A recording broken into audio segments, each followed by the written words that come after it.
2, 1.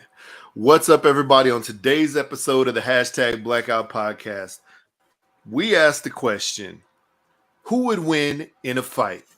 Kevin McAllister from Home Alone or the Predator?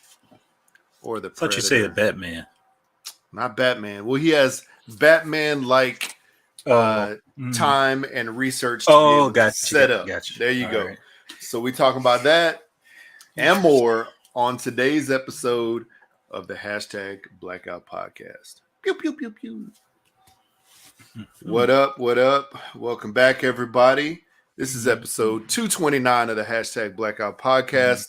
Also 9/11, as we remember, September 11th, 2001, 21 years ago. So crazy. It's been that long and still, just as sad as the first day. It's so crazy. But yeah, I'm Jared. What up, UMJ? And we're back at it again. Jay, two questions. How's your past couple of weeks? How's your past couple of weeks again? But, after that, mainly, who'd win, Kevin or Predator?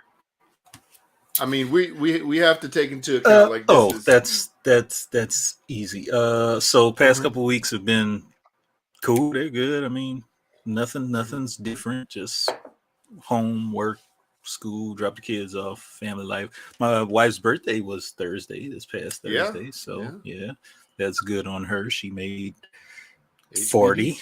She made 40 years old. No, she ain't made 40, man. 41. That make me feel 41 years old. She's even 41. Worse. That make me feel even older than I actually am. Yeah, 41 years old. Dang, I feel bad. I forgot that. No, 41, so yeah, we still rocking and rolling and, doing the damn thing. So yeah. Happy birthday to her.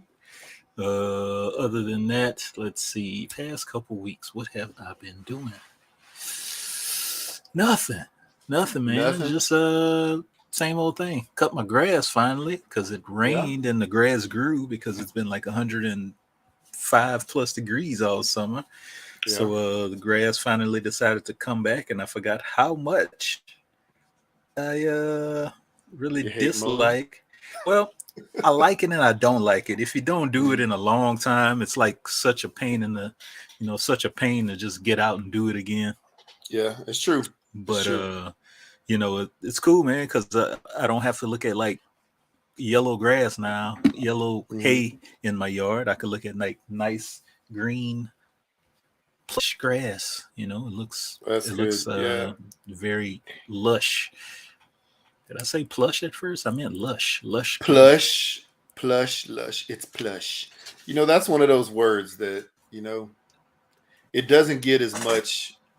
It doesn't get as much credit as it really should for being just a very cool word. Lush. Plush, moist, serendipity, all those words. I love moist. I love moist. I love lots of things that are moist. Oh, man, me too. Hint, wink, wink. Moist. Yeah. All right, so speaking of moist, who would win, Predator or Kevin? Wow. What a segue, moist. Yes. I go with Kevin. If he, like you said, if he had Batman resources and he had enough time to prepare for it, yeah, I think Kevin McAllister would definitely get that. This is the thing.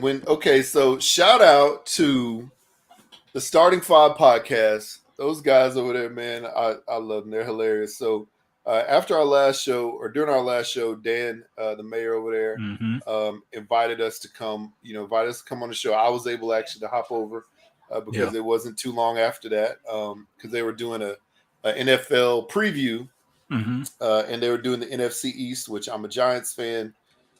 Oh man, we'll see what happens this season. Anyway, we want to talk about it, but as soon as I hopped in, first question they had for me was, or maybe at the end, I can't remember. They just had for me, was who would win, because it was one of their TikTok questions of the week. And they said Predator. They were all in agreement with Predator. They thought I was crazy when I said Kevin McAllister. They're like, come on, what is he going to hit him with, like a paint can? Predator will blow up the whole neighborhood.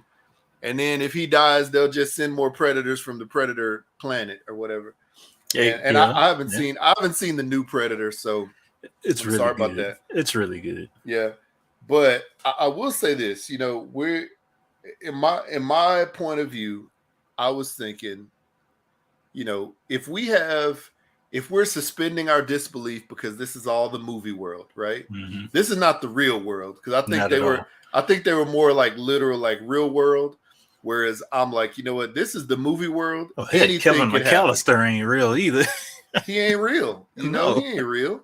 No. So he's an actual child. He's a person in the movie, but in actuality, that's just a character that's made up. This wasn't like real life events. So I was like, you know what? I think Kevin McAllister would do enough things to annoy the Predator enough to be able to take him down, especially leaving Legos for the Predator to step on. But did they give you the option of Batman resources? Yeah. Okay. That was how they framed it. Yeah. Okay. Batman timing and resources. Kevin McAllister versus Predator, with just the Predator having his own Predator resources. With that thinking and that question, it leads me to believe that Kevin McAllister saw something happen where the Predator took out somebody or a bunch of people to where he knew what was going on. He killed his family. That's what happened. Killed his family. So he had an idea of what this thing is capable of. That's what I'm thinking in my head. Now, he had Batman resources. He would know what to do. It's not a robbery. You just watch your family get assassinated and killed. You had the butler Alfred right there trying so he wouldn't be thinking about, oh, let me annoy these people, let me annoy this creature so enough to where I could call the cops and have him arrested. No, I'm thinking he'd be out for blood. I'm thinking he'd be out for blood again. So Batman resources. Batman has an unlimited bank account. Seems like exactly. So See, that's where I'm coming from. Okay. That's where I'm coming from. I'm not coming from the literal, like, because if it was like in real life, there. Okay, if it was real life, definitely it would be probably the Predator. But I'm thinking within the movie realm, anything could happen. And and I even gave this argument on their show, was like, if you just remember Avengers Endgame, where Doctor Strange looked and saw that there were 1,800 million possibilities, 18 million possibilities, and outcomes that could have happened. And there was only one shot. There was one chance that they were actually going to win, and he was going to take that chance. That would be the same chance, most likely, that Kevin McAllister will win this fight. Yeah. And I was like, you know what? If it happened in Avengers, if it's good enough for them, it's good enough for Kevin McAllister. And of course, exactly. And of course, in the movie realm, the little white kid will always defeat the big, tall, dark guy with dreadlocks. Man, you had any time of the day. You had to send it there, and that is the facts. I had to send it there. Yeah. The unfortunate facts. Unfortunately. No. I think Kevin would just annoy the Predator so much that he would just like perish just from annoyance, or he would just like leave and like retreat back to his planet. Yeah. He'd like, no. And then he would blow himself up, flying back to his planet. He couldn't believe what the little white kid just did to him. So I would love to hear that debate from people out there in the world. Wish I would have jumped on that call. Man, it was a funny conversation. We also predicted several of the NFC divisions. They had already done your division where your Saints are, and I can't remember who they picked to win that division. Probably the Bucks, since Tom Brady's coming back. That's right. I can't remember though. I have to go back and listen to the full episode. And then of course we got into the NFC East. That was fun. Shout out to those guys. The Starting Five podcast. Sure. Y'all definitely go listen to them. So let's see here. So let's look at this docket. So, man, I'm gonna tell you what, man. First of all, once again, my past couple of weeks. I forgot to even talk about that. Your past couple of weeks. Yeah. So last weekend, I went to SneakerCon locally. I worked there, for my employer, and it was cool, man. I'd never been to a SneakerCon before. It's just literally just like Comic-Con, but with shoes and clothes and hats, memorabilia. It was pretty dope. Tons of sneakerheads, tons of Jordans, tons of sneakerheads. Like literally, I swear it was probably 85 to 90% people wearing Jordans there, as far as like the convention goers or whatever. And if not that, they were out there trying to buy Jordans and Yeezys. It was like all about the Jordan and the Yeezy. Do the Yeezys really look that nice is the question. To me, I hate them. The only Yeezys that I would actually probably wear are the slides, right? The Yeezy slides. That's probably all I would rock. But like the actual, all of them, no. We gave away some Yeezys. We gave away some Yeezy slides. We gave away all kinds of like Jordan. Like it was wild. But they just look like Crocs, kinda like with the new ones, bottom. Yeah, okay. those new ones, yeah. Okay, what do regular Yeezys look like? Because I'm just thinking about them big moon shoes. Are those the same thing? Yeah, the ones with like all the holes in them. I don't know what this is. It just looked like. Oh, you mean the ones with the like the wide like they just look like edges? Yeah, a blob. I don't. No, not those. Those are Yeezy Boost. I'm looking at the Yeezy 450 Cinders. Okay. Yeah, either one. All of them don't look that attractive to me. They could. Yeah. No. No, I wouldn't. I mean, like I said, the only ones I would wear is the slides. That's pretty much it. And you know what's messed up? Mm-hmm. If they didn't have the Kanye attached to them, and they nobody would buy them. Like these Yeezy foam runners. These things look like ass, like cow vagina. Bunch of them put together. Yeah, this is what's so crazy, man. This was so crazy. Yeah, those foam runners, bro, like for real. If you go on to Amazon right now, there are a lot of shoes on there that have a similar characteristic, to some of the Yeezys, or they're just like, what do you call it? Or they're just like, really wildly looking futuristic shoes. And that's what the Yeezys are to me too. Like, they look like shoes that you would definitely buy in the year 3275, because that's what everybody wears then. They're not wearing Jordans. They're not wearing the Jordan, like 1072. No, they're not wearing that. They're wearing these random weird looking space shoes.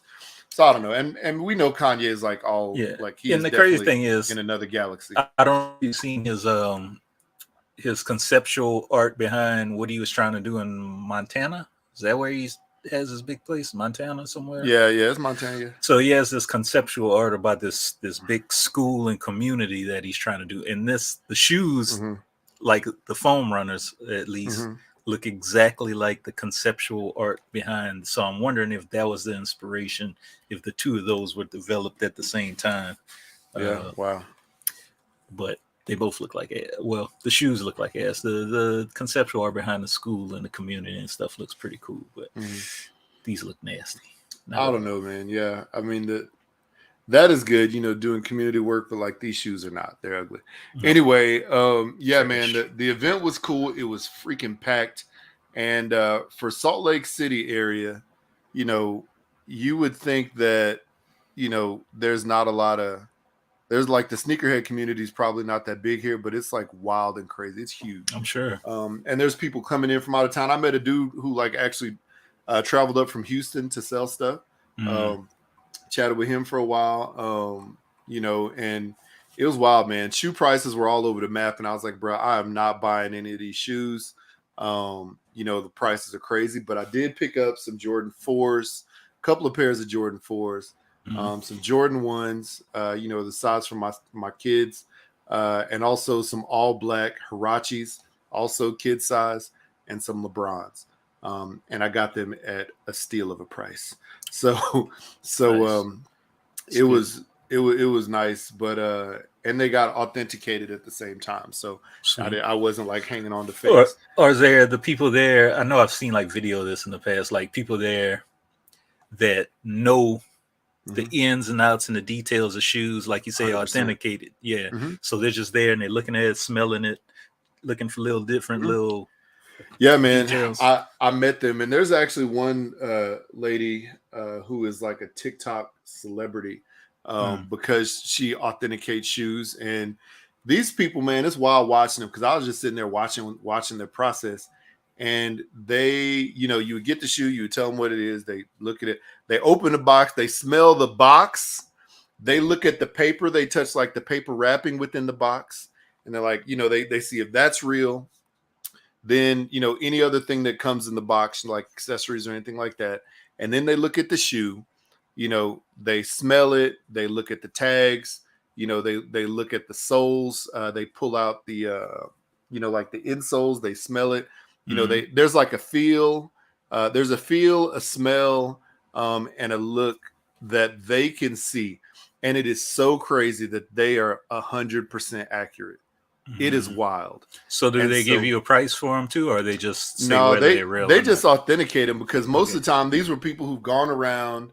They've gone around a convention and found some shoes at one of the sellers, and then they bought them and they come up and authenticate them, or they walk there with the seller, and they say, "Hey, can you authenticate these shoes?"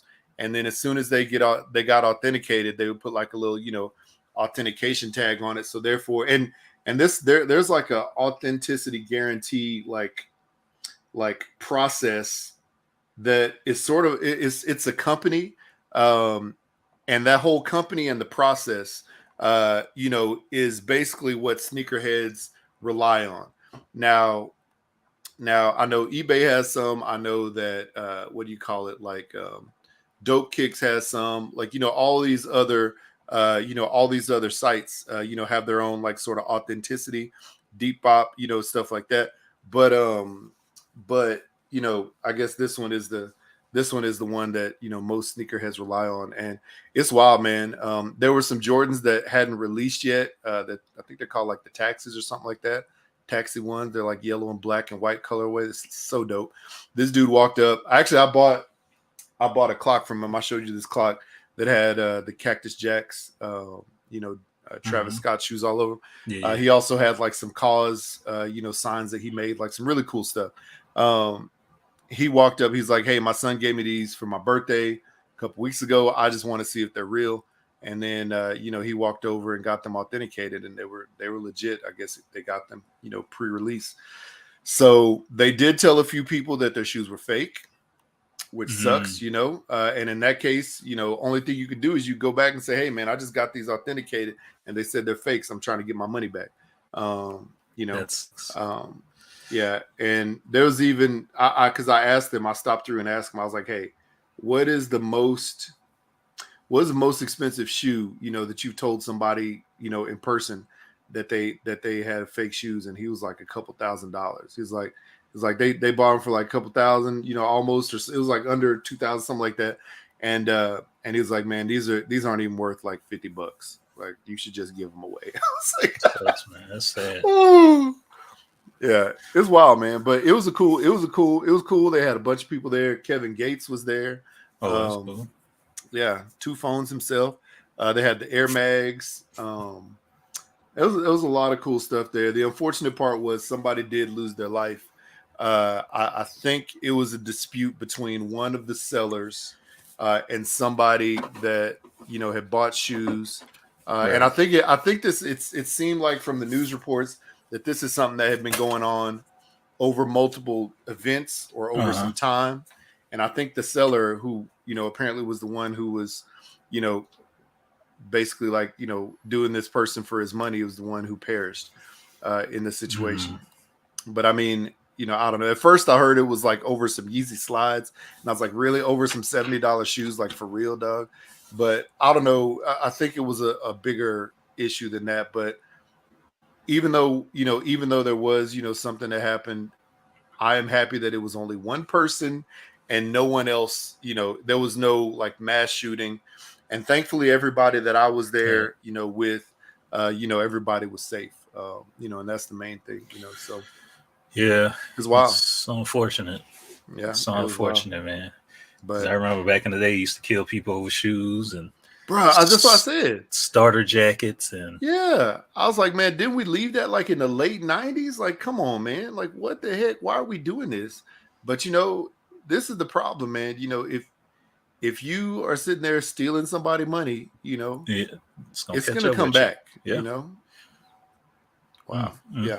Sad. But hey, it was good though. But yeah, it was sad, that happened. But overall, it was a good event. It was fun. And then other than that, yesterday, last night, I did a demo at the Utah State Fair for walking tacos. So I'm doing a tailgate series.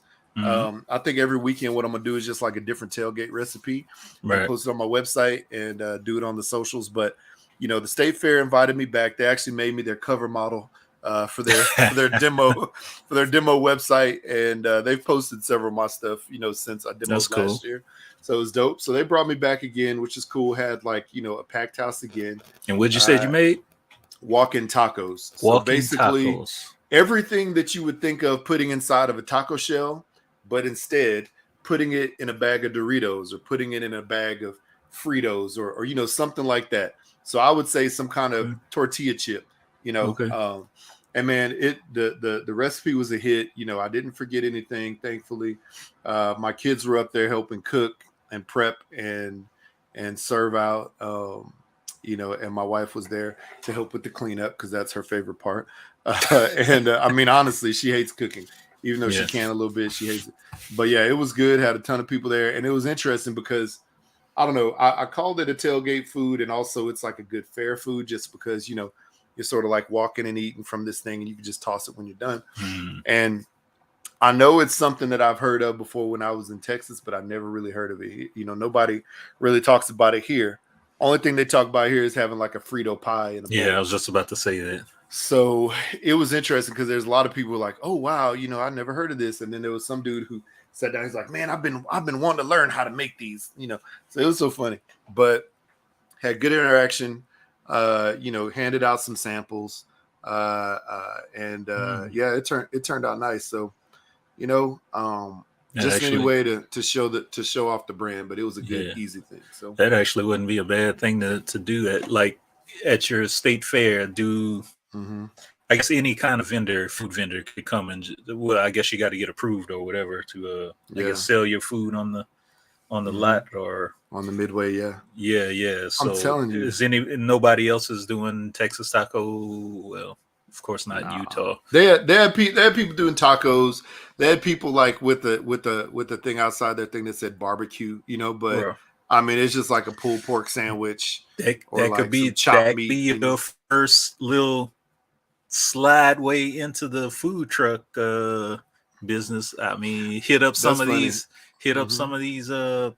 state fair, local fairs, art event, your local art walk or art event. Just post up a little stand and just solely concentrate just on that one item just to see how much how much man. This is so funny because like you could tell that like in this state people are starving for flavor, right? They really are. And there's a lot of good little mom and pops that popped up that are actually good. There's tons of chain stores which aren't good, but then just like you say, like the food truck scene here is actually really dope. Like that's the best food here. And the lady who ran the thing last night, was talking to my wife afterwards. She's like, yeah, food trucks are like really coming on. And I was like, bro, they've been coming on here. But, she was like, yeah, maybe he could like get slide into a food truck. And it's wild, man, walking through the fairgrounds. And we stopped at one of the places that was doing boba tea. So I get my kids like a little treat or whatever for helping. But, man, like almost every line was like stacked. And I mean, there's people selling corn on a stick, selling pretzels, selling like ice cream, and selling like deep fried everything. So I was like, bro, if you came in here, with just a simple concept, you could knock it out the park. Yeah. But it's the Utah one is like an 11-day fair, and it's like, from like 9 a.m. until like 11 p.m. Like it's a burn. So you really got to have the ingredients. Yeah. Enough ingredients, I should say. Yeah. Basically, yeah, you got to have enough and you got to restock probably something or a couple things every morning. For something like that, if I was doing the fair and I was doing the walking taco thing, I'd probably buy 500 bags of chips just like to start. Mm-hmm. And then you probably go through like, 200 of them every day, and then like maybe by like the second day or the third day, then you're like, okay, this is how much I use per day. On the weekends, it's crazier. So, Friday, Saturday, Sunday is a little crazy. So you should try it. Definitely try it. Try it at like something smaller first. I'm gonna do a small thing. Yeah, definitely a small thing. There's a barbershop here where my son gets his haircut. They talk about doing like a collab. There's the Ace Hardware that I sell products at. That's literally right next door to Vasa Fitness. Over here. So they've talked about me coming up right outside. I'm telling you, man. Well, that's the thing. Like if you sell like burgers or you sell like something protein heavy, like them people will come through. Also, if they come there after they worked out, they won't feel so bad if they're eating something, like that. If they just worked out, they're like, shoot, I just burned 300 calories. Let's go ahead and eat that. So it's cool. But yeah, man, it was a good time. It was a fun event. But yeah, man, other than that, just grinding. That's it. Cool. Grinding. Good. All right. Well, on that note, this is not a good segue at all, but let's go ahead and get these voicemails in. We got a bunch of voicemails, but we're just gonna do a handful of them for the sake of time. Jay, tell the people how they can leave us. All right, people. You can leave us a voicemail 3853 BLAKPC or 385-325-2572. Something in my throat. Yeah, call us, leave a little voicemail. Let us know how your week is going, how your life is going, what you've been up to. Yes, indeed. All right. And here we go. So we got a handful of voicemails. We'll start right here. 3, 2, and 1. Gentlemen, it is J. Del Negro from Baltimore to reporting about his doppelganger. This is back in like 99, 98, 2000, my early college days. I used to go to one school on one side of town, and there's a couple of different Division I basketball programs in Baltimore. And there was another school kind of in the central area of the city that I would always play basketball at because it was actually closer to where I lived at. Anyway, there was this guy. I used to always see him, but whenever I was hooping, he would be on one court and I would be on the other court.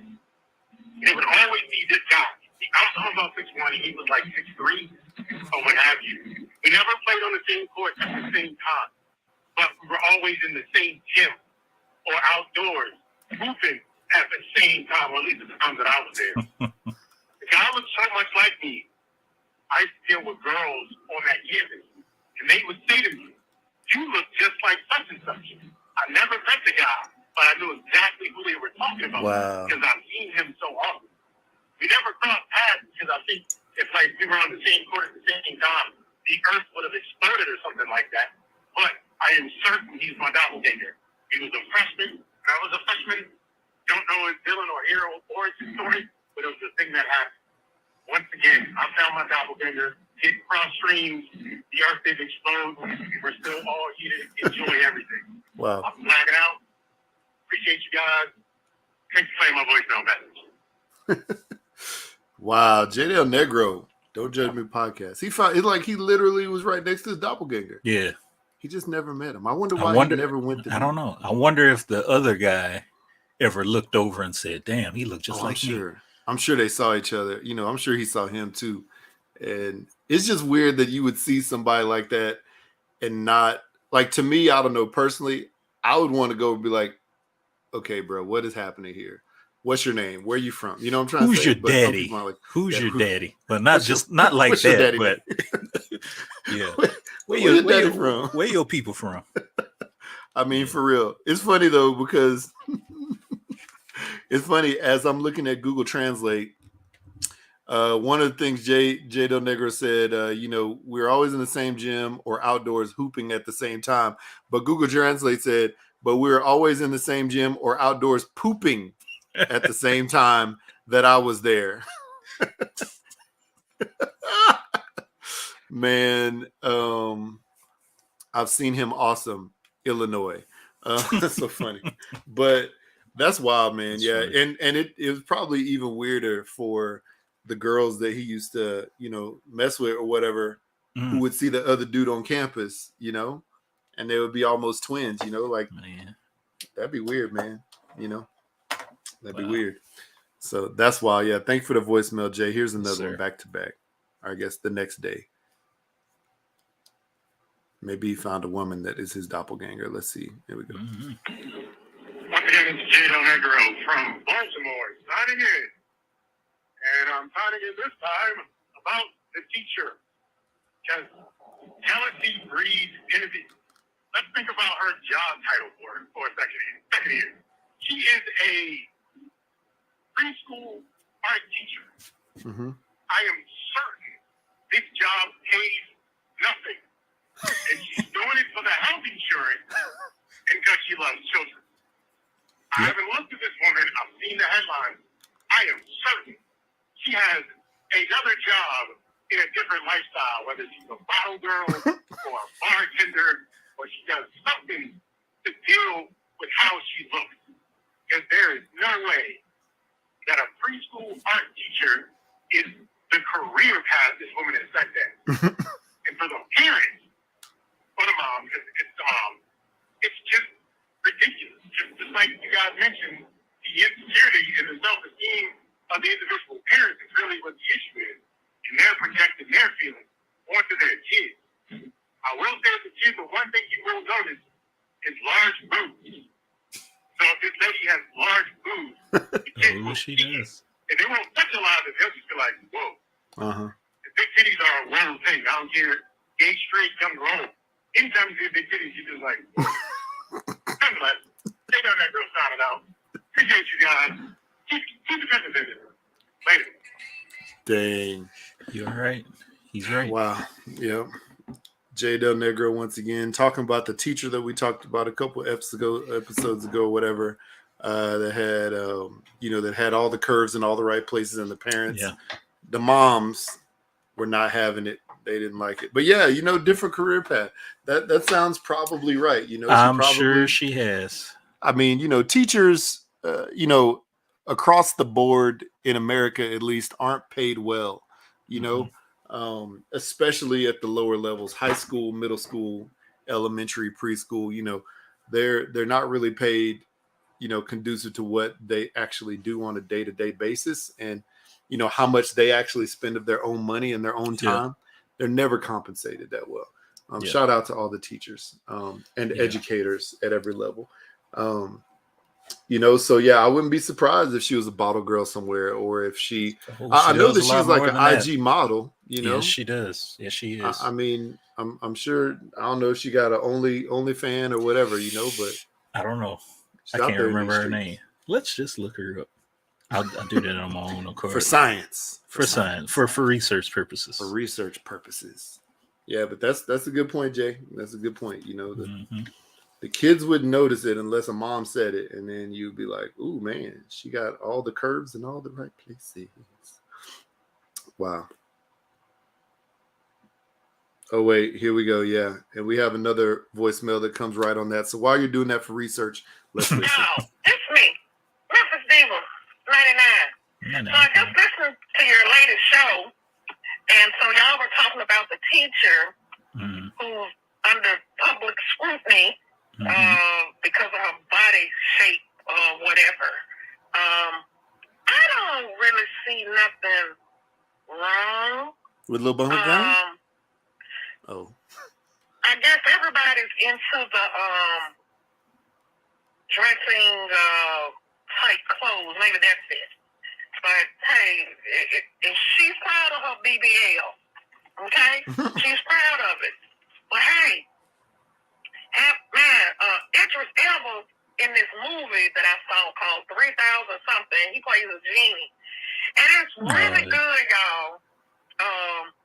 I don't know the whole name of the movie, but I happened to see it, and it was pretty good. It was like a love story. I have some more stuff to tell you, but I wrote it down because I have to have notes when I call y'all. But I'll call y'all later. Yeah. All right. Okay, so she sells her. Well, let me try to clean that up. She sells her art, so she does a lot of art. She does a lot of custom art pieces. So you, J Del Negro, if you're listening to this, you and her styles look very similar to each other as far as the art, custom art pieces stuff. So I could only imagine that she uses her assets to kind of to bring people, draw people into her art. And sometimes, people will buy her set, buy her stuff, buy her pieces. Yeah, I'm looking at a piece now that she's selling 18 by 24 inches, so 2 feet by 1.5 feet ish, for $600. So wow. Hey, maybe it's very pop art related. So she has like a lot of pieces that's up for sale. So I see one piece right now is selling for $5,000. So maybe she isn't maybe she's not living that lifestyle that we may perceive women to with that body type to lead. I'm just saying maybe I don't know. Yeah. But she sells her art on the side as well as teach art to kids. But yeah, I don't know everything about her business dealings. Yeah. Artwork. There's all kinds of different things that we call art in this day and age. So that some is legitimate art and some is not. So, yeah, well, I'm looking. But then again, I guess almost anything could be considered. She has like a link tree to all her different things, and she has like a lot of art related businesses that she's affiliated with. So maybe she is walking the straight and narrow with a very voluptuous. Maybe she is. Body. I'm never gonna say she's not until we see something until you proves otherwise. Until you know otherwise. Yep. Right. Yes, indeed. All right, thanks, Kayla. Here we got another one. Hey y'all, this is Memphis Diva 99. Check it out. So Memphis has been doing some disappointing things for the past. Oh wait, hold on a second. Wait. Did I miss one in the middle? Okay, yeah. All right, here we go. Sorry. Okay, that's me again, Memphis Diva. Okay, so the case These all of the came back to back to back. kidnapped lady here. They found her body yesterday and arrested somebody. I'm pretty sure Dateline gonna be visiting Memphis soon, and now it's controversy because there are other people that are missing, and they're like, they ain't do nothing. So yeah, I thought that was really sad because she was a mom, and she's a philanthropist and a teacher, and I thought that was really, really sad. People kidnapping people when they go jogging at 4:30 in the morning. First of all, don't go jogging at 4:30. She always liked to do that. That's my but I'm not a jogger, so I can't, I can't judge her. But rest in peace, lady. Yeah. That's about it. Like I said, I got notes, but I'm at Walgreens drive-through pharmacy getting my diabetes medication. And that's about it. I will talk to you guys later. I'll call y'all back later, okay? Okay. Oh, yeah, I sure am gonna call. Oh, yeah. Let's talk about Christian Rock and Blueface. Toxic. They like the new Bobby and Whitney, the new Mike and Tina. It's just very toxic. He knocked her tooth out her mouth, and she got, I don't know, just weird. Just the whole thing, weird. Just, that's so hard. But anyway, that's it for now. Yeah, man. That's a very sad situation where the girl, with a lady who got kidnapped, going jogging at 4:30 in the morning. Yeah. I mean, I don't know, man. It's a very sad situation overall. So yeah, I will definitely say that. But also I will say, you know, it's 4:30 in the morning is just too early, man. It's just, very you know, early. be out there, you know? Yeah. It's crazy. So yeah, definitely rest in peace to her. And you know, but this Krishan, whatever her name is, and Blueface, this is definitely a toxic relationship. I don't know if I thought I sent you something, or you and maybe J Del Negro, something about this like in the past. But possibly you know, this lady looked so pretty before she started getting with whatever Blue Man group name is. But yeah, you know, as you can see right here, her hair is balding, and this is because he ripped it out. And there's this video here of him like and her like choking her out, punching her in public, and on the streets. And so of course somebody filmed it but wouldn't intervene. Yeah, like what the heck? Here, let me see if I could. There's the videos right here. I think. Let's see if this will pull up. Watch. Yeah, it's just a sad situation, man. Like, come on, man. Why? You know, if I ever see that my daughter's in a relationship with a top, you know, somebody like this, nah, bro. I'm like, you know what? We're gonna get far away from him as fast as possible, just because it's not worth it to put your life in danger. You know, put yourself in danger. You know, anything like that. It's just sad. Of course, they're doing the Michael Jackson thing before this. This is great. Thanks for that. Who really killed Michael Jackson? Well, okay, great. Thanks. Loud. What the? Okay, Jared, stop clicking things. Yes. Can you hear it? No. Okay. Well, so Krishan, you can see the videos as it starts. She's hitting him. And then I can't see the video. Oh, okay, my bad. Here. Oh, it's not. Oh, you know what? I'm sorry. Here, I am a bad person for trying to show you a video that you can't see. So let me share the right screen. My bad. Here we go. All right. The wild thing about it is this. Just notice the guy holding the hula hoop on the side. I don't know why. Let's see. The video starts where she hits him. She says, "I hate you." So something had occurred before this, and he's just walking off. Why is the dude holding the hula hoop? I don't know. With gloves. Oh no. It's a water hose. It's a water hose. My bad. Oh. So then she's messing with him, and he's like, you know, trying to walk it off.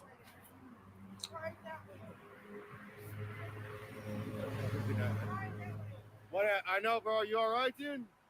Bro, that's not good, bro. Damn, dude. Oh, now he hit her. See, this is what's crazy. Bro. Then he's telling her to calm down. Let me go. Damn, bro. Broke the chain. Damn. Welcome to Hollywood. Welcome to Hollywood. You know, I don't think the thing will pick up the audio. Yeah. So yeah. Either way, so what's happening, and you know, we don't have to watch the rest of this. It's pretty stupid. But what's happening, you know, is they're having an argument, and it's a physical argument. Mm-hmm. It's a confrontation in the streets, you know, of Hollywood or wherever the heck they are, and you know, you see him hit her hit him back and forth. So this is an overall toxic relationship. You know what I'm trying to say? And it seems to be worse on, you know, on her side. Or I guess, yeah, on her side, just because, you know, if you look at photos of her and stuff like that, you can see that she, I don't know, she's completely changed her appearance from like what she looked like beforehand. So, you know, so you see this is her right here on the left. This is not her on the right. I don't know who the heck that is, but this is her on the left with the Browns jersey on. And then now, you know, she looks battered and bruised and beaten. You know, she's just total different. You know what I'm trying to say? Total different look. You know, to what she was, and she's gotten her whole neck tatted. He apparently knocked out one of her teeth, and then so she got the tooth replaced. Right here, you see like that big gap in the middle of her teeth right there on the video, on the picture on the right side. Yeah. She got that tooth replaced with a diamondy tooth or something like that, and a picture of Blueface on the tooth. And of course, he's in the picture itself. Yeah, exactly. That's the thing I don't get about these young. Well, I ain't gonna even say young because even older, you know, other generations they stuck by their abusive boyfriends. But it's true. I don't know. Oh, here it is, right there. You see that? I don't know how well you can see it, but yeah, it's hopefully crazy. That washes off. Right? Oh, it's like a temporary tattoo. Man, I don't know, man. It's ridiculous. So yeah, toxic relationship. If you're in one, please get help and leave as soon as you can. All right, next up. Hey y'all, this is Memphis Diva 99. Check it out. So Memphis has been doing some disappointing things for the past week, which has made headline news. The lady that was kidnapped and murdered, the billionaire lady, and a Nike trailer broke down here in Memphis. Oh Lord! And people broke into that trailer and took all types of Nike stuff that is not out yet. Yep. Oh, you know what? Here, sorry. Well, let me tell you how stupid some of my Memphis people are. They're wearing the shoes, they're wearing the J's, they're taking pictures. The kids are going to school and they taking pictures, and it's just crazy. You're not. They're selling them now, and people are rocking those J's, and so that ain't how it works, you guys. I'm not a criminal, so I don't know what to tell you, but I just, oh Lord, this generation. That's what I say too. Let's take it back to getting switches off the tree and beating tails. Man. And coming in when the lights go on, the street lights go on at night, bring your tail in the house. Okay, that's all for now. I still haven't made it home yet, and I guess I'll talk to y'all later. Wow, there you go. The wild thing about, you know, the Nikes, wearing those new Nikes that nobody had, makes me think about SneakerCon. And I saw several of them. I saw several of the not yet released shoes there. And I know that there's vendors, you know, who get product pre-release. So, you know, I'm not you know, accusing anyone. It's just interesting that a Nike truck happened to break down. A lot of those sneakers were taken and worn, you know, regardless of, you know, newer, old release, whatever. And yeah, and then you saw some of them at events like this. So it's interesting to see something like that, you know. But hey, I don't know. All right, here we go. Gotta love it. All right, last voicemail for the day. Now, it is 7:52 p.m. There is an active shooter in Memphis. This man has went live and has went into AutoZone, shot somebody, then went to another area, carjacked them, took their car, shot them. Now he's headed to the UM area, and you can Google it. Y'all, it's crazy. It is crazy. They're advising everybody to just be at home.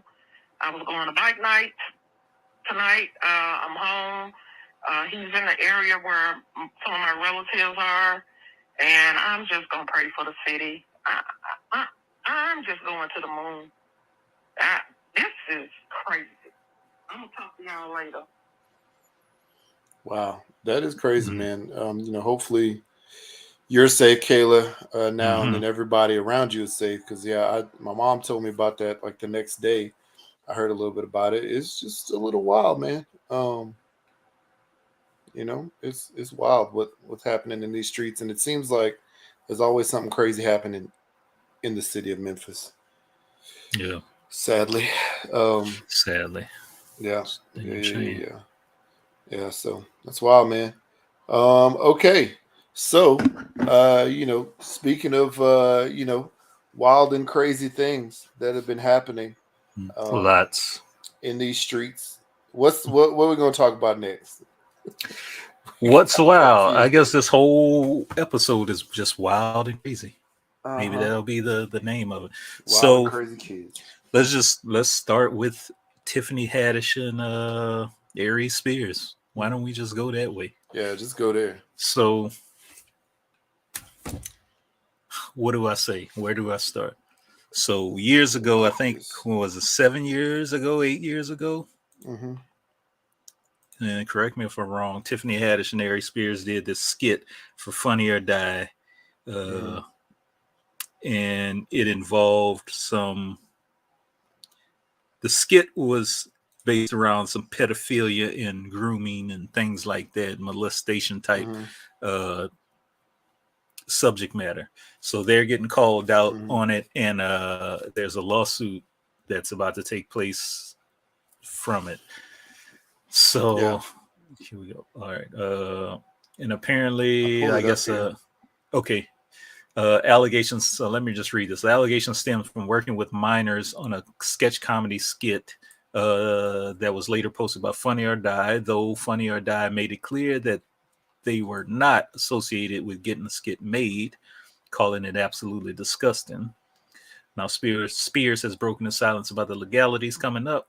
Aries Spears is half the duo that hosts the Spears and Steinberg podcast. Comedian dropped a teaser for the episode on social media with his partner where he spoke about yada, yada, yada. So he said he can't really talk about it for legal reasons, but I just more or less want to say to all the listeners, loyal listeners, thank you guys for support and love. This is an extortion case. Yeah. It's I ain't gonna speak on that. Yeah. So Tiffany Haddish has responded to the grooming lawsuit. So if anybody out there saw the skit, she has told a similar line to what Aries Spears said, but Haddish did get candid about having deep regret for what went down in the sketch and what came later. Quote, I know people have a bunch of questions. I get it. I'm right there with you. Unfortunately, because there is an ongoing legal case, there's very little that I could say right now. But clearly, while the sketch was intended to be comedic, it wasn't funny at all. And I deeply regret having agreed to act in it. I really look forward to being able to share a lot of. That's a typo, yeah. Yeah. A lot more about the situation as I can. So, God, wow. Yeah, there's a lot as far as like this article and the lawsuit and whatever happened, but apparently they're just really being in trouble and hot water, getting sued for just the grooming and pedophilia and stuff like that. Now, even though this wasn't real pedophilia, still it was still projected to be that way. Something sketchy.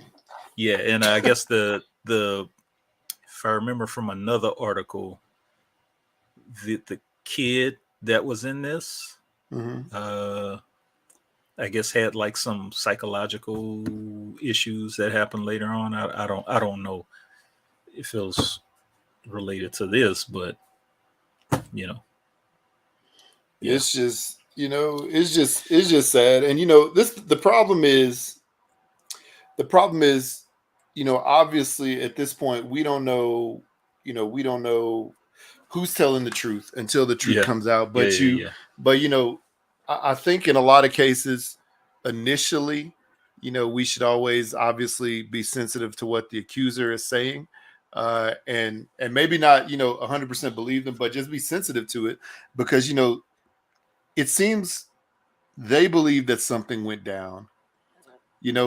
From Tiffany Haddish's comments, it seemed like, there was something, there's obviously some regret in the situation that happened from what she said. So there was something that happened there that wasn't above board. Maybe she's thinking, putting kids in this kind of skit. I don't know what it is, but these were both children at the time, and if you think about it like this, you think these kids, you think the parents involved, you're like, oh yeah, put my kids, in a skit with these, two actors, who are movie stars or whatever, or TV stars, like it's like a dream. And apparently the kids each got paid like $100 to do the thing. So in addition to that, I think I heard on another podcast that Tiffany Haddish is actually the godmother to those kids. So I guess it was a little boy and a little girl that was in the. I couldn't tell. I watched it. I tried watching it.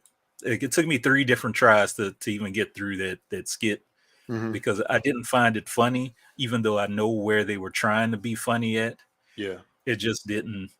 It was just it didn't resonate, man. Yeah, it didn't resonate, and it was a little too much. They went a little overboard with it. But I don't remember seeing it. I might have seen it, but I don't remember. I mean, it was pulled years ago, but I just saw it this past week because the internet never, it never stops working. It'll find its way to light. But yeah, it took me 3 different tries to even get through the whole skit because it just wasn't. Yeah. It was too much. Anyway, like I said, I heard that Tiffany Haddish was the godmother to these kids, and I guess that is even a whole nother level of trust that made it. This is the thing, man. You have so many unfortunate situations like this where you have like a godparent, an aunt or uncle, or a close family friend, something like that has built up so much trust, with these kids just by them being, here's aunt or here's uncle or here's, such and such, whatever.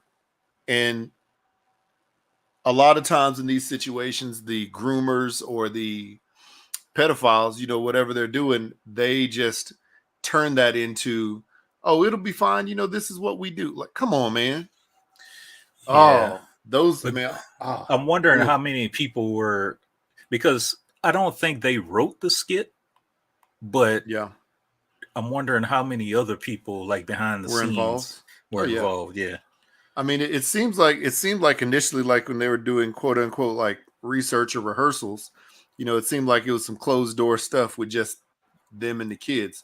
But then again, there had to be more to it. There probably were writers, most likely, even though I know comedians and people who do the skit shows, a lot of times they write their own stuff. There's also writers that are extra writers that are involved as well. And then in rehearsal stuff. Yeah, there's just, I'm interested to see as more details come out. But it's a sad situation either way. If these kids, either way that these kids have, some kind of emotional damage over it. There's definitely something that happened.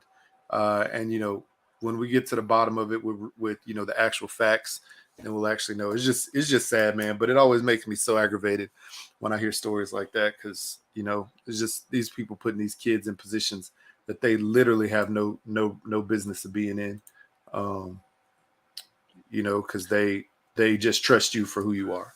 Now I'm wondering if it would have been like a lot different if it was like you used to watch Mad TV, right? Yeah. So remember the I forgot the actor's name, but he used to play this little kid, Timmy. It was Timmy.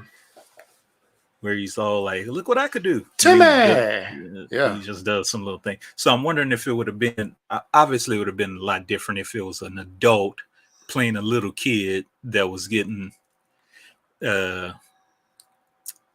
molested or seemed to be getting molested in the. It would have been, this is the thing, man, like comedy and especially these like skit shows like SNL and Mad TV and all the rest of them that have been out. That comedy has changed a lot over time. And truly back when that was funny, back when that show was going strong, Mad TV, like in the late 90s and early 2000s. Right. That probably would have been more I don't know. It would have been. I hate to say it would have been more accepted, but people would have laughed at it. Yeah. More than they would now, because it's just a whole different generation of people now. Yeah. And stuff like that will definitely get you, definitely get you canceled quickly. And that probably wouldn't even have aired. I remember hearing some stuff on the radio when the WNBA came out from some very popular, well-known, well-regarded, radio sports commentators, and they were detracting from the WNBA, the appearance of the women and stuff like that.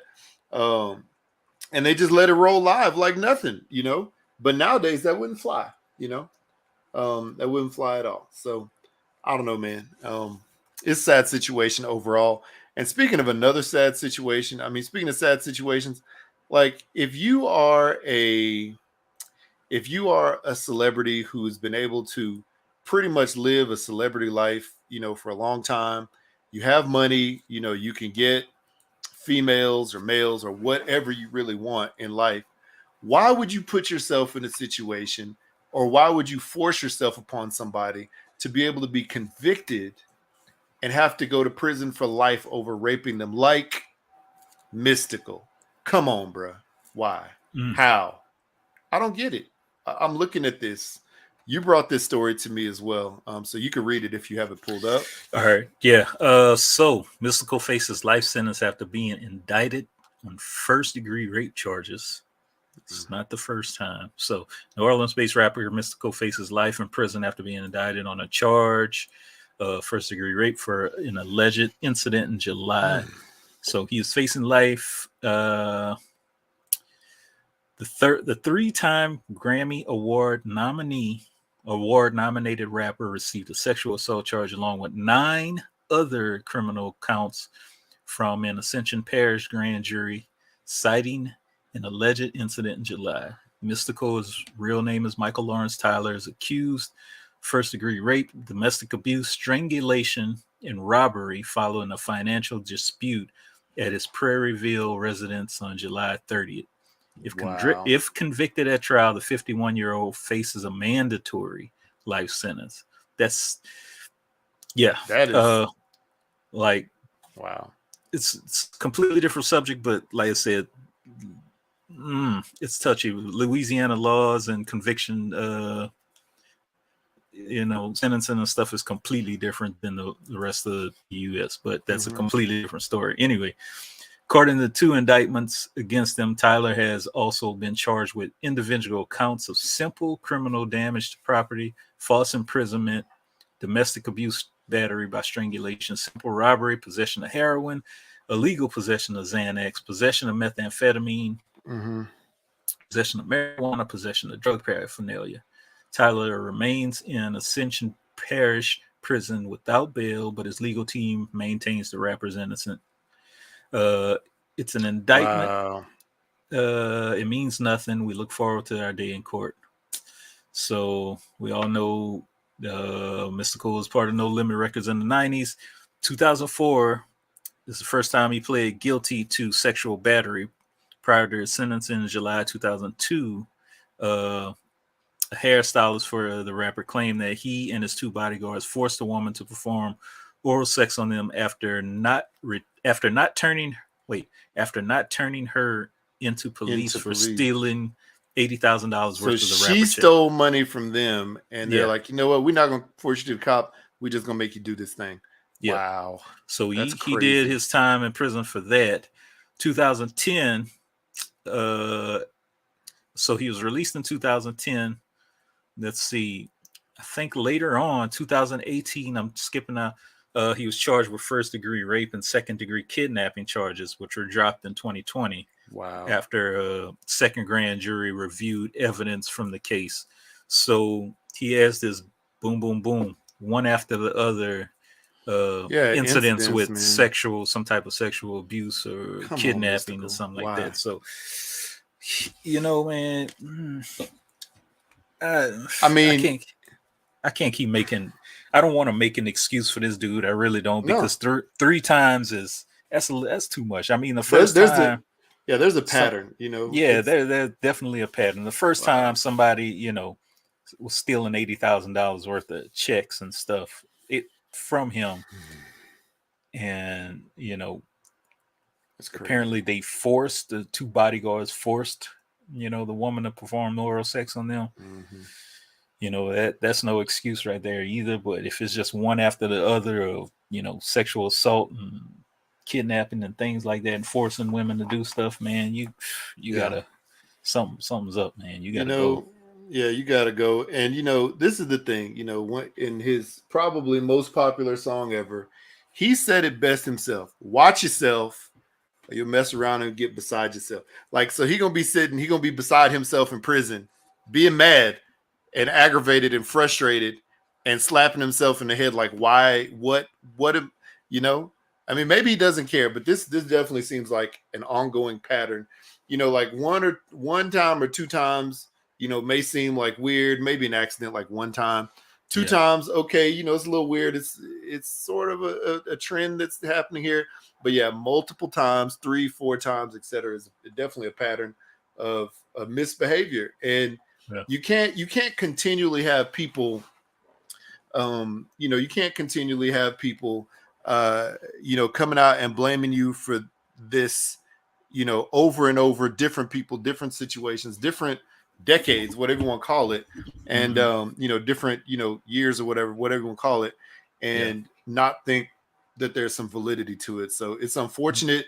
You know, I used to like, you know, a lot of Mystikal's music, you know what I'm trying to say, listen to it and stuff like that, but you know, in a situation like this, you know, you've really screwed yourself up for life. So I don't get it, man. I don't get it. Wow. So that was highly unfortunate. Like, both of those situations, highly unfortunate. Another unfortunate thing that happened this weekend, you know, is the death of Queen Elizabeth.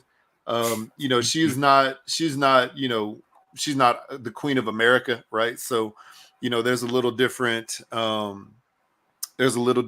process when it comes, you know, to Americans. But to me, you know, she is you know, she's a figurehead. She was the monarch of England. You know, you always look at England and you think about the Queen of England, right? You think of the icon that she was for that country, and really people thinking of queens as a whole. That's what, you know, you have that thought process sometimes. But yeah, she passed away. She's like 96 years old. So immediately Prince Charles, it's wild that you call him Prince Charles and he's like 70 years old, 73 years old. He immediately becomes king. And then Prince William and Harry become like the next whatever's to the throne after him. And their kids become little princes and princesses now. Yeah. So, you know, it's wild. But I know you said that there was some, if you want to share it, there were some reactions, so to speak, about the Queen on Twitter. And, you know, Twitter just blows up. Just blows up as soon as Twitter. Literally anything happens. Just go to Twitter and you'll see what the world really feels like. Of course. All right, so I'm gonna share this right now and try to read through, since people you know, can't really see this if they're listening. So, hours after the death of Queen Elizabeth was announced, Twitter became an unending scroll of dark and sharply irreverent humor. So Queen Elizabeth II, the longest ruling monarch in British history, died this afternoon at 96 years old. While her passing was acutely felt in parts of the UK, the grieving doesn't appear to have crossed the pond. In fact, the Queen's death has inspired some incredibly dark jabs at the royal family and their mourning subjects. Some cited Britain's still resonant colonial imprint. Others commented on the stark difference between how Brits and Black Americans are processing the Queen's death. And others took shots at how long the Queen ruled and how much of how much of modern human history took place while she was on the throne. Then there are those simply being irreverent for the sake of it, which is turning Twitter into an amazing place to spend some time if the Queen's death doesn't mean all that much to you. To be clear, there's a pretty broad spectrum of sentiments being expressed on social media right now. It's not just resentment and isn't entirely at the expense of the royal family. American celebrities are going through their emotions and formalities, extending their sympathies to the UK, but the American public, on the other hand, is having a field day. So let's just start. If you are watching this, if you want to see these, definitely hit YouTube and rewatch this video. You'll probably be able to see the screenshots. But so we're going to go through some of these things. So somebody on Twitter says, "Not y'all rebranding colonialism as long-standing relationship." So Yep. Someone else said, "The seasoned food diasporas are really cutting up on here today." Wow. And I really wish y'all could hear this one, but British people, how can y'all laugh at her death? In Africa and Caribbean, Twitter are like, with I don't know if he's at with my mouth open wide. Ha ha ha ha. Oh no, man! Come on, they're killing it. Yeah. Wow. God, I wish I could hear some of these right now. And so there's a lot going on. Even Irish people got in on the fun, which Irish Twitter is a thing as well. Yeah, and Ireland obviously has longstanding hated Great Britain, and they're trying to break away, if you will. So yeah. So most of these are audio. Obviously, you can't hear it. But hold on a second. Future saying he remember when he lost his queen. Oh man, come on, man. And then the beans. What? Spilled beans? Spill the beans. Pour one out today. Yeah. The corgis seeing their handler walk in today because let's see if I could open this up. The queen has something to say about that. So in July 2015, it was reported in July 2015 that the queen has stopped breeding corgis as she does not wish any to survive her in the event of her death. Think about that. Yeah, that is crazy. So, yeah. Isn't that crazy? It is. Like, what? Does she just want them all to die immediately? Like, come on. Apparently. Another user says, "My sister lives in North Ireland. Just texted saying the neighborhood has started lighting fireworks." Wow. Yeah. That is wild. Sadly, it is common for the queen to die after colony collapse sets in. Wow. Queen Elizabeth won't see your funny little tweets about her dying, but her 4-year-old great-grandson, Prince Louis of Cambridge, will, because I'm breaking into Balmoral Castle and reading them all out loud to him. That's jacked up. Wow. And then, of course, people are definitely savages. The old Usher one. So somebody, British Twitter, have some respect for the Queen Elizabeth. Her health is not a joking matter. And Black Twitter is like, watch this. Wow. Like, why does Black Twitter have a problem with Queen Elizabeth? That's what I'm trying to figure out. Like, the real people that only should have a problem with Queen Elizabeth should be the the countries that they messed over. I guess America. There you go. Yeah. Well, it's a lot. It's a whole lot. So wow. I wonder how. I told my mama the queen died. She talking about Latifah. Come on. Somebody said, "Rest in peace, Prince Diana. You would have loved this." It's wow. Yeah. That speaks volumes. I wonder how our brothers from across the pond, the Wulong Talks, feels about the queen. I wonder if they. I really wonder. Yeah. We should check their Instagram or something like that. Let's see here. Let me check their tweets. What's it called? Wulong.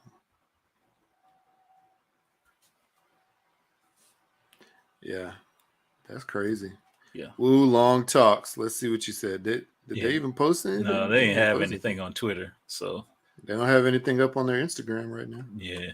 So, just posting other random stuff. So yeah, it'd be interesting to learn, what they think about this, but apparently nothing, because the most two recent things they had was like a couple months ago, and then just a few hours ago.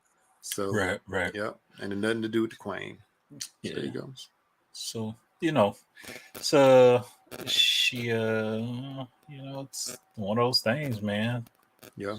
Her reign and before her, the up the chain or down the ancestral line have all done a lot of questionable acts, that don't benefit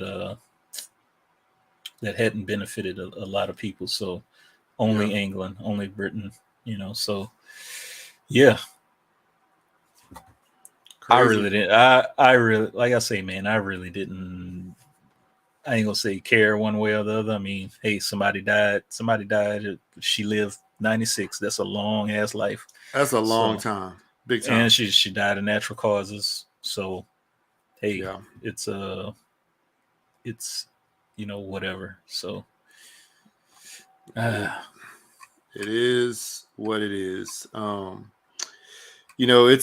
It's a sad situation, when people pass, especially somebody who, you have seen for so long, right? In the media, there's literally like an update about this person, probably every week or something going on there. And, and there's tons of people who follow the royal family. Americans, in general are obsessed with, the royal family, just because we always look at Prince Charles and what he has going on, Princess Diana when she was around, of course, and then or I guess when she was alive, not around, like she left, and then the Prince William and Harry and their relationships, Meghan Markle. So we have always been, as a country, I guess, we've always been like we just tuned into that, just nosy. Maybe it's like, what are they doing? Let's see what they're doing, because it's not us. I don't know. But it's wild, man. It's wild. So will it affect our day-to-day life in America? Nope. It won't.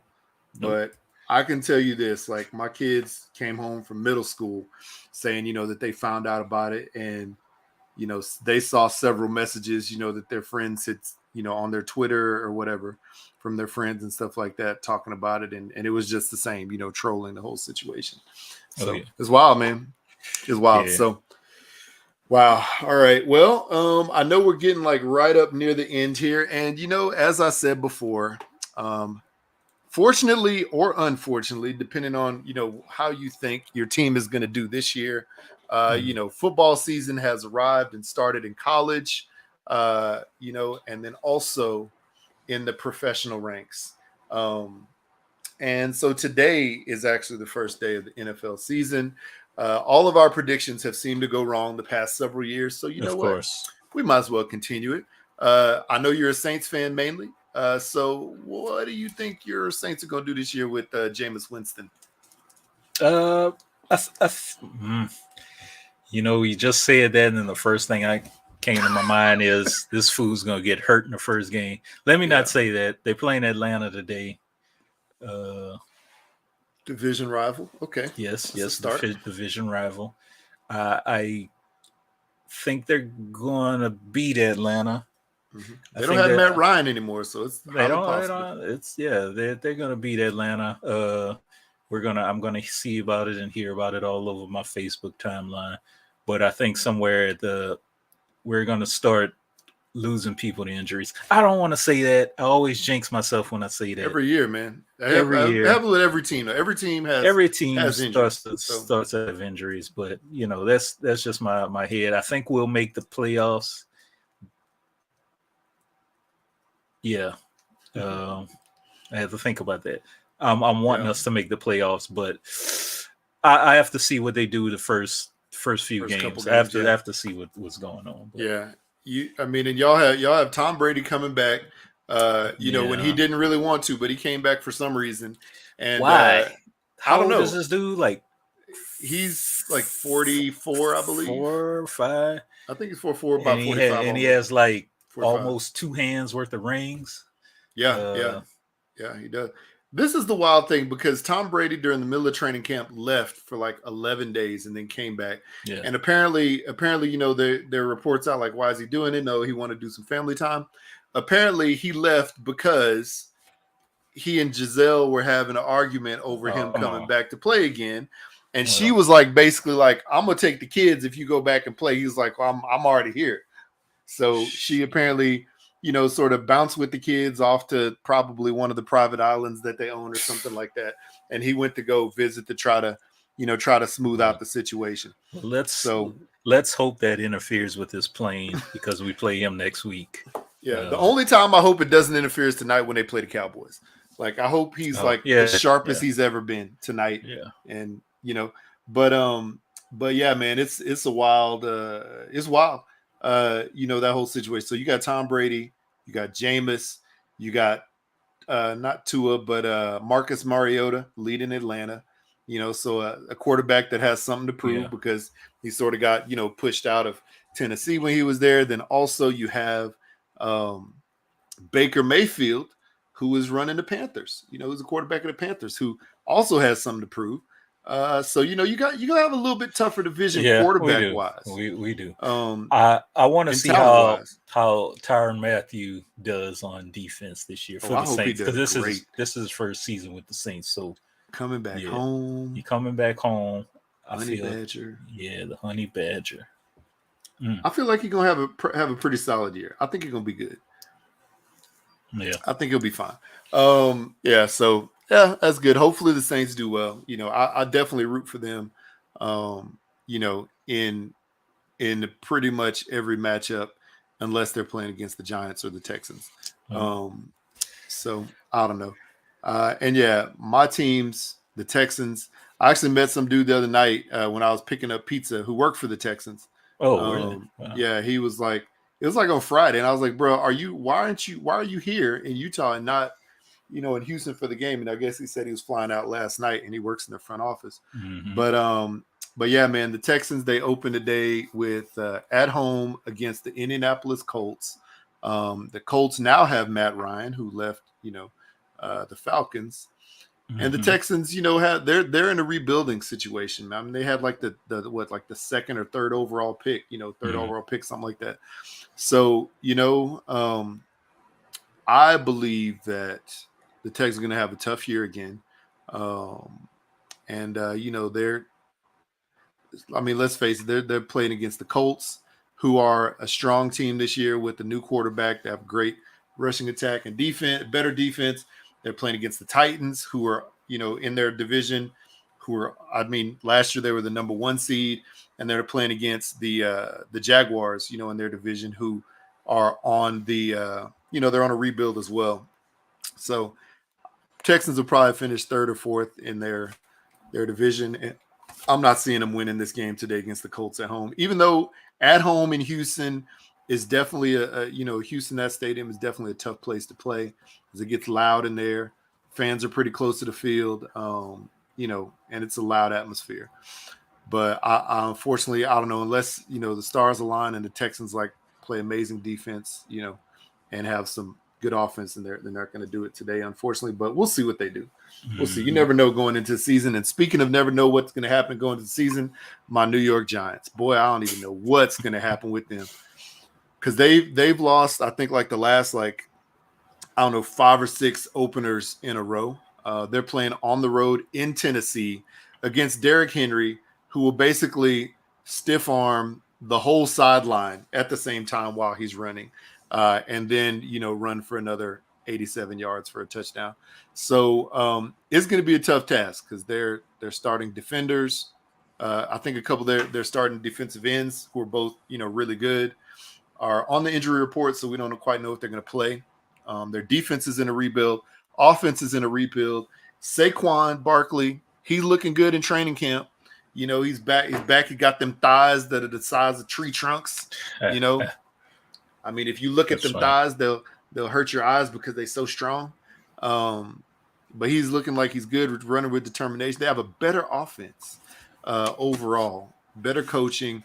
The quarterback, Daniel Jones, he's been hit or miss, and it's a prove-it year for him as well as Saquon and several other people on the team. So I don't know, man. The optimist in me wants to see the Giants go into Tennessee, play well and win, but the realist in me is if Tennessee comes back just like they were last year, the number 1 seed, and they just come in stomping fools, then it's going to be a long day. But I think the Giants will be better this year overall. I don't think they're going to finish last. I see Washington finish last. And honestly, if the Giants are able to, if everything looks like it did in the preseason with the Giants, then I could possibly see them with all optimism sneaking into the playoffs with like a 9-7 record. And even a little bit less optimism going like 8-8 and, just having like we were like just this close year. But then, if they look anything close to what they did the past couple seasons, they're going to win 2 games. But hopefully those 2 games are against Cowboys. Yeah. So here's a question for you. It's kind of it's on football, but not quite. So would you let your son play football? Is he interested in football or not too much? He is and he isn't. Like he used to love playing flag. And then I stopped coaching. And then I think he sort of lost his love. But then I think that also the year after I stopped coaching was COVID, so they canceled the season. So unfortunately we couldn't continue to play anyway, but he enjoyed it. I personally would let him play. My wife, on the other hand, tackle. Yeah. But my wife, on the other hand, she has a different, she has a different opinion. Play just because she thinks about the injuries. But I think about it like this, man. Like there are millions or billions of whatever people who have played that sport, over the course of time. There is always a risk of injury. I mean, shoot, when I played, I sprained my ankle, sprained my wrist, stuff like that before. I never had a major injury, thank God for that. But I know people who did, There's always a possibility that major injury. I had concussions, but you have to look at you just have to look at the fact that there's such a small possibility if you play the proper technique that you're going to get injured. Freak things happen, but you know what I'm saying? So that's why I would let him play. But my wife's like, he's too small. I'm like, brother, there were kids who were way smaller than him that played when I was playing. And I probably wouldn't. I'm not too concerned with like leg injuries or anything like that. That happens. You could hurt your leg or whatever, just riding your bike or something. But I was listening to Arian Foster, formerly of the Texans. He has a podcast.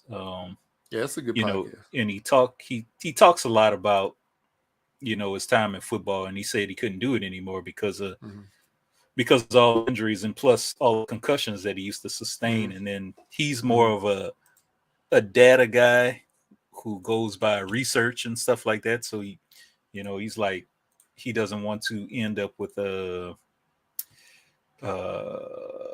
traumatic brain injury, a CTE or whatever it is, like later on down the road, where a lot of players have been coming down. Where they end up.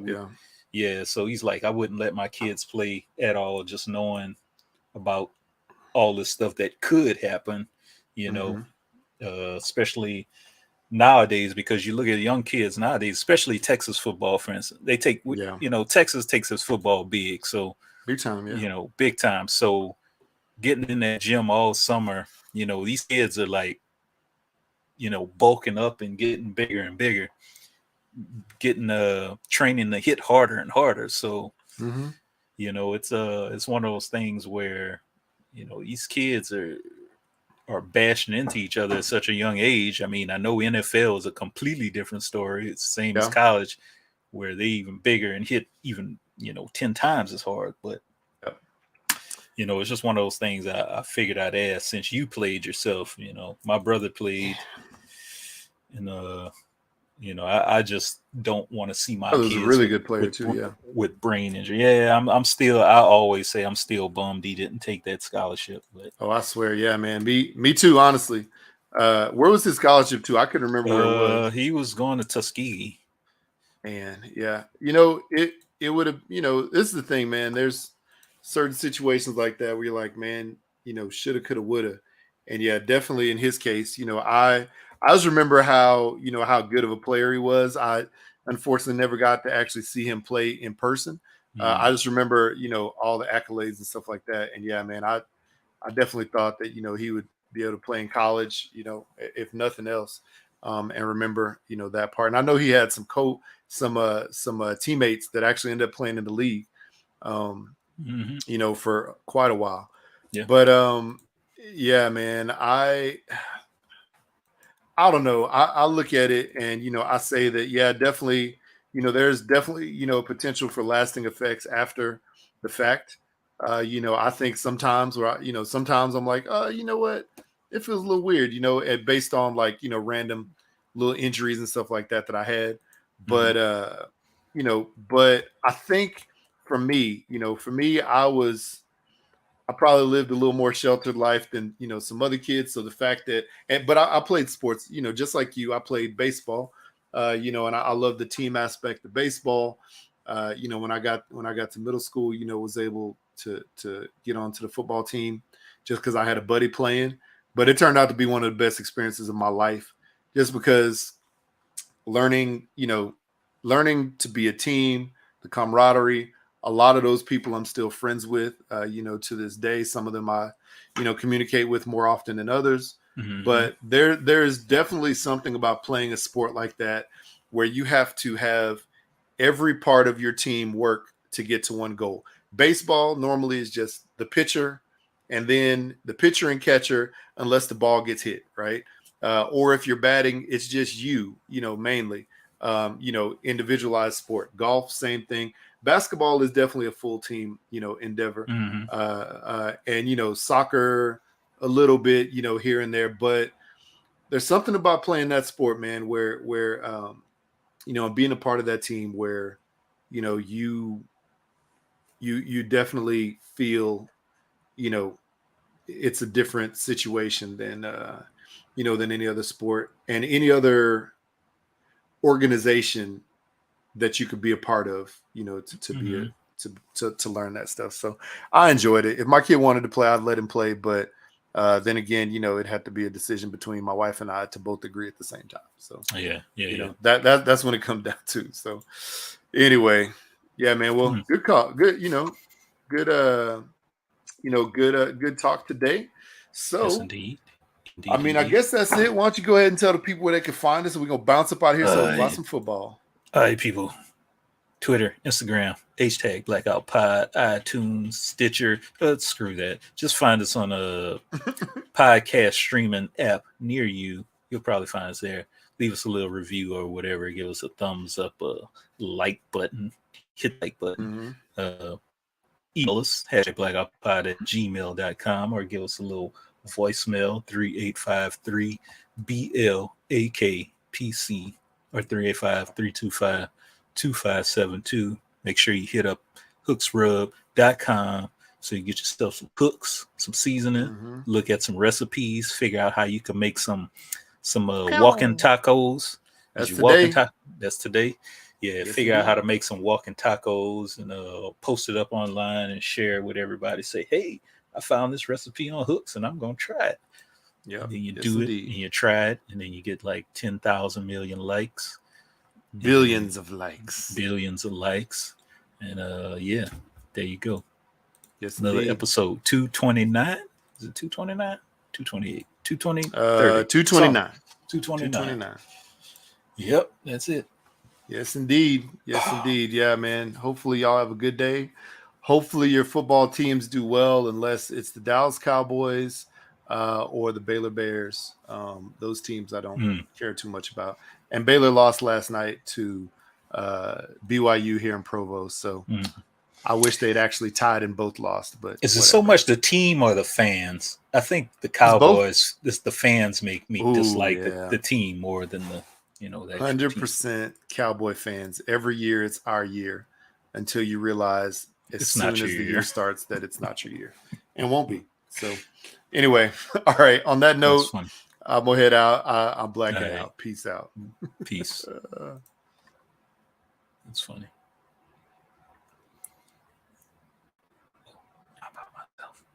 I'm by myself.